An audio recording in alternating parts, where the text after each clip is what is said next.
السلام علیکم ناظرین، میں ہوں عزیر خان اور آپ لوگ دیکھ رہے ہیں ہمارا یوٹیوب چینل راہ تبدیلی۔ ناظرین، سب سے پہلے بات ہوگی اس بے شرمی کی جو بے شرمی اس امپورٹڈ حکومت، اس ناجائز حکومت اور 17 سیٹوں والے اس فارم 47 کے پیداوار حکومت نے دکھائی ہے، یعنی کہ پوری کی پوری قوم کا سر شرم سے آج ان لوگوں نے جھکا دیا ہے۔ امت مسلمہ میں ہمارا کیا امیج جائے گا آپ لوگ خود ہی اندازہ کر لیں، کیونکہ ان لوگوں نے ٹرمپ کو اپنا ابو بنانے کے لیے نوبل پرائز 2026 کے لیے نامزد کر دیا ہے، اور تو اور ان لوگوں نے اپنے سفارشات بھی آگے بھجوا دیے ہیں۔ یعنی کہ وہ ٹرمپ جو فلسطین میں جو تاریخ کا سب سے زیادہ ظلم ہو رہا تھا، فلسطین کے لوگوں کا قتل عام ہو رہا تھا، فلسطین کے بوڑھے بچے شہید ہو رہے تھے، کون کر رہا تھا؟ اسرائیل۔ اور ایک جنگ میں کسی ملک کی کوئی بھی ضروریات ہوتی ہے تو وہ پورے کرنے کے لیے امریکہ آتا ہے، اور ان ممالک میں جہاں پر اسرائیل ہوتا ہے یا انڈیا کا ہاتھ ہوتا ہے۔ اس کے علاوہ کشمیر کے معاملے پہ بھی اس بندے نے منافقت دکھائی ہے، اور آپ لوگوں کو پتا ہے کہ اقوام متحدہ نے کشمیر کو خود ارادیت کا حق دیا تھا کہ کشمیری اپنا فیصلہ خود کر سکتے ہیں کہ اس نے کہاں پر جانا ہے، پاکستان کے ساتھ یا ہندوستان کے ساتھ۔ لیکن اگر یہ بندہ سنجیدہ ہوتا تو یہ اقوام متحدہ کے ذریعے فلسطین یا کشمیر کو اپنے حقوق دے دیتے، لیکن نہیں، یہ تو امریکہ ہے، اور یہ تو بھارت اور اسرائیل کے ساتھ کھڑا رہنا پسند کرتا ہے۔ اب اس کو چھوڑے آگے جاتے ہیں اور بات کرتے ہیں کہ نوبل پرائز کا اصل حقدار کون تھا۔ عمران خان ہی تھا، جو انٹرنیشنل سطح پر اسے نوبل پرائز انعام بھی دیا گیا ہے، کیونکہ وہ بندہ فلسطین کے لیے کھڑا تھا، وہ بندہ کشمیر کے لیے کھڑا تھا، امن کے ساتھ امن کا پیغام لے کے جاتا تھا ہر جگہ پر۔ اس بندے نے افغانستان میں امن لانے میں اپنا کردار ادا کیا، اس بندے نے سعودی عرب اور ایران کے تنازع میں بھی اپنا کردار ادا کیا، اور تو اور رشیا اور یوکرین کی جو لڑائی چھڑ گئی تھی عمران خان کی حکومت میں، تو اس ٹائم بھی یورپی یونین کے صدر نے اور ایمبیسڈر نے عمران خان سے رابطہ کیا کہ آپ اس معاملے میں ہماری مدد کریں، اور اس معاملے اور امن میں آپ اپنی کوششیں بروئے لا کر اس معاملے کو سلجھانے میں ہماری مدد کیجیے۔ تو آپ کو بتانا چاہتا ہوں کہ پاکستان میں اگر کوئی بندہ ہے جو نوبل پرائز کا حقدار ہے تو وہ عمران خان ہی ہے، جس کو آپ نے اڈیالہ جیل میں ڈالا ہے۔ آج آپ جائے اور عمران خان پر ریسرچ کرے اور تحقیق کرے، اور عمران خان کے بارے میں صدقے دل سے جاننے کی کوشش کرے کہ ایسی کیا خوبیاں ہے جو عوامی لیڈر میں ہوتی ہے اور عمران خان میں نہیں، ایسی کیا خوبیاں ہے جو عمران خان میں نہیں ہے اور آپ کو انٹرنیشنل دنیا کے بہترین لیڈران میں نظر آتی ہے۔ ایمانداری کی بات ہے تو وہ عمران خان میں ہے، سچائی کی بات ہے تو وہ عمران خان میں ہے، دیانتداری کی بات ہے تو وہ عمران خان میں آپ کو نظر آئے گی، خودداری کی بات ہے تو وہ آپ کو عمران خان میں ہی نظر آئے گی۔ اگر کوئی عزت نفس کی بات ہے، اگر کوئی اپنے ملک کے لیے کھڑا ہونا جانتا ہے تو وہ عمران خان ہی جانتا ہے، اگر کوئی غیرت سے جینا جانتا ہے تو وہ عمران خان ہی جانتا ہے۔ اگر کسی ظالم اور کسی فرعون، کسی یزید کے سامنے جھکنے سے انکار اگر کوئی کر سکتا ہے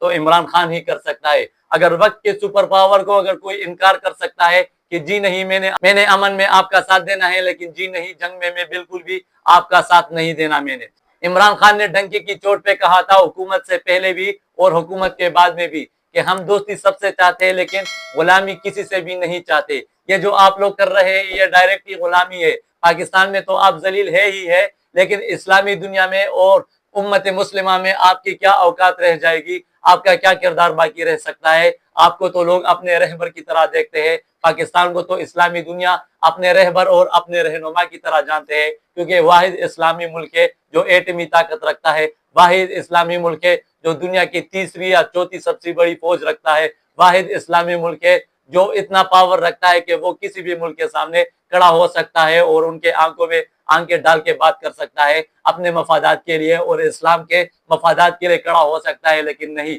آپ اس کے حقدار ہی نہیں تھے کہ پاکستان آپ لوگوں کے ہاتھوں میں آئے اور آپ لوگ پاکستان کے اثاثے، پاکستان کی خودداری اور پاکستان کی عزت کو بیچ کر امت مسلمہ کو ہی ذلیل کر دے اور پاکستان کے لوگوں کو بھی ساتھ میں ذلیل کر دے۔ آپ کو پتا ہونا چاہیے کہ وزیر اعظم کا لفظ جو ہے وہ بہت چھوٹا پڑ گیا ہے عمران خان کے لیے، کیونکہ آپ لوگوں نے جو حرکتیں کی ہے، آپ لوگ جس طرح گامزن ہیں، آپ لوگ جس راستے پہ چل رہے ہیں، وہ راستہ نہ تو اسلام کا راستہ ہے، وہ راستہ نہ تو قائد اعظم کا راستہ ہے، وہ راستہ نہ تو پاکستان کے آئین کا راستہ ہے، کیونکہ آپ نے اپنی خودداری بھی بیچ ڈالی ہے، آپ نے اپنی عزت بھی بیچ ڈالی ہے، اور آپ نے اپنی اہمیت بھی کھو دیا ہے، کیونکہ آپ لوگ اپنے لیے بھی فیصلے نہیں کر سکتے، اپنے عوام کے لیے بھی، اور آپ لوگ صرف اپنے ذاتی مفادات دیکھتے ہیں اور فیصلے کرتے ہیں بند کمروں میں، اور عوام کو آپ کیڑے مکوڑے اور بھیڑ بکریاں سمجھتے ہیں۔ لیکن آپ کو ماننا پڑے گا کہ یہ وہ قوم نہیں ہے جو بھیڑ بکریاں تھی، یہ وہ قوم نہیں ہے جو چونٹیاں تھی، یہ وہ قوم نہیں ہے جس کو آپ بے شعور سمجھتے تھے۔ اس قوم میں شعور آ چکی ہے، اور اتنا شعور آ چکا ہے کہ یہ لوگ اپنے رہنما کو بھی جانتے ہیں، اپنے وفادار کو بھی جانتے ہیں، اور اپنے سے بے وفائی کو بھی جانتے ہیں کہ کون لوگ ہمارے ساتھ بے وفائی کر رہے ہیں۔ یہ لوگ بہادروں کو بھی جانتے ہیں، اور یہ لوگ بزدلوں کو بھی جانتے ہیں۔ یہ لوگ خوددار اور آزاد لوگوں کو بھی جانتے ہیں، اور یہ لوگ بزدلوں اور غلام لوگوں کو بھی۔ یہ عوام ان لوگوں کو بھی جانتے ہیں کہ جو لوگ اپنے ضمیر بیچ کر، اپنے جو عزت ہوتی ہے، اپنی جو خودداری ہوتی ہے، اسے بیچ کر مسند خرید لیتے ہیں، اور پھر مسند کے اوپر بیٹھ کر یہ عوام کا بھی سودا کر لیتے ہیں، اور عوام کی عزت کو بھی بیچ ڈالتے ہیں۔ لیکن انشاءاللہ یہ آپ کا جو پاور ہے، یہ آپ کی جو اقتدار ہے، یہ آپ کی جو حکومت ہے، یہ بہت تھوڑے عرصے رہنے والی ہے۔ بہت عرصہ آپ نے اس ظلم کے ساتھ، بہت عرصہ آپ نے اس فسطیت کے ساتھ اس قوم پہ حکومت کی، اس قوم کی ترجمانی کی۔ افسوس اس بات کا نہیں ہے کہ آپ لوگوں نے دھاندلی کر کے حکومت اور اقتدار سنبھالا، کیونکہ یہ آپ لوگوں کا پیشہ ہی ہے۔ 70-76 سالوں سے آپ لوگ یہ کرتے آ رہے ہیں۔ لیکن اگر افسوس ہے تو اس بات کا ہے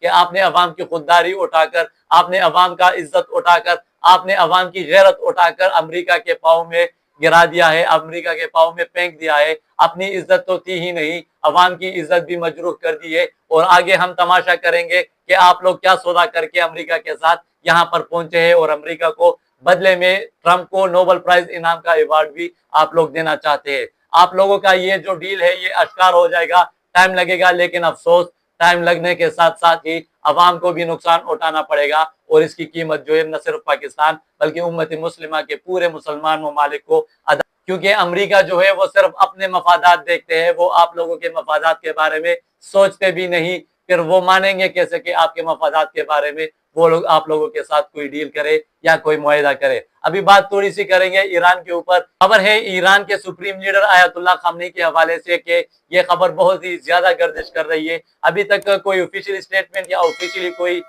خبر رساں ادارے کی طرف سے یہ خبر نہیں آئی، لیکن بہرحال یہ خبر جو ہے بہت ہی زیادہ گردش کر رہی ہے، اور سوشل میڈیا پہ ہر طرف پھیلا چکی ہے یہ خبر، کیونکہ آیت اللہ خامنئی جو ایران کے سپریم لیڈر ہے، انہوں نے ایک فہرست بھیجا ہے جس میں وہ نام ہے جو آیت اللہ خامنئی صاحب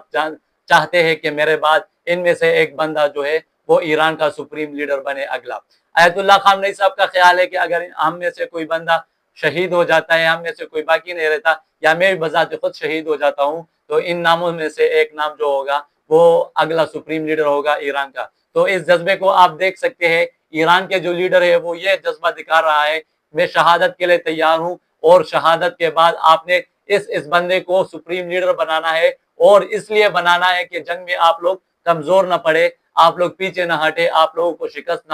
نہ ہو جائے، آپ لوگ مضبوطی کے ساتھ پھر سے متحد ہو کر اسرائیل کے خلاف تب تک لڑے جب تک کہ آپ اسرائیل کو شکست نہ دے اور اپنی فتح کا اعلان نہ کرے۔ تو اس قوم کو شکست دینا بہت ہی مشکل ہے۔ اور ایک اور بات آیت اللہ خامنئی صاحب نے کہا ہے کہ ریجیم چینج امریکہ یا اسرائیل کا وہاں پر کامیاب ہو سکتا ہے جہاں کی اسٹیبلشمنٹ اور جہاں کے سیاستدان غدار ہو۔ اب اس بات میں پاکستانی لوگوں کے لیے بہت ہی بڑا سبق، اور وہ لوگ پاکستان، اب ان لوگوں کو شرم تو آتی ہوگی یہ اسٹیٹمنٹ پڑھتے ہوئے جو پاکستان میں غدار بیٹھے ہیں، جو میر جعفر بیٹھے ہوئے ہیں، کہ ایرانی سپریم لیڈر نے کہا کہ امریکی یا اسرائیلی یا یورپین جو مغربی ممالک ہے ان کا ریجیم چینج وہاں پر کامیاب ہو سکتا ہے جہاں پر جس ملک کا اسٹیبلشمنٹ اور اس ملک کا جو سیاستدان طبقہ ہوتا ہے وہ غدار ہوتے ہیں۔ تو آپ کے منہ پہ یہ زوردار تماچا ہے، اور انشاءاللہ اللہ سے امید ہے کہ اللہ تعالیٰ ایران کو فتح دے گا، کیونکہ یہ مسلمانوں کی ایک بڑی شاخ ہے۔ ٹھیک ہے، فرقہ واریت کے حوالے سے لوگوں نے تقسیم کر دیا ہے پاکستان میں مسلمانوں کو، لیکن یہ مسلمانوں کا ایک بڑا شاخ ہے، اور کم از کم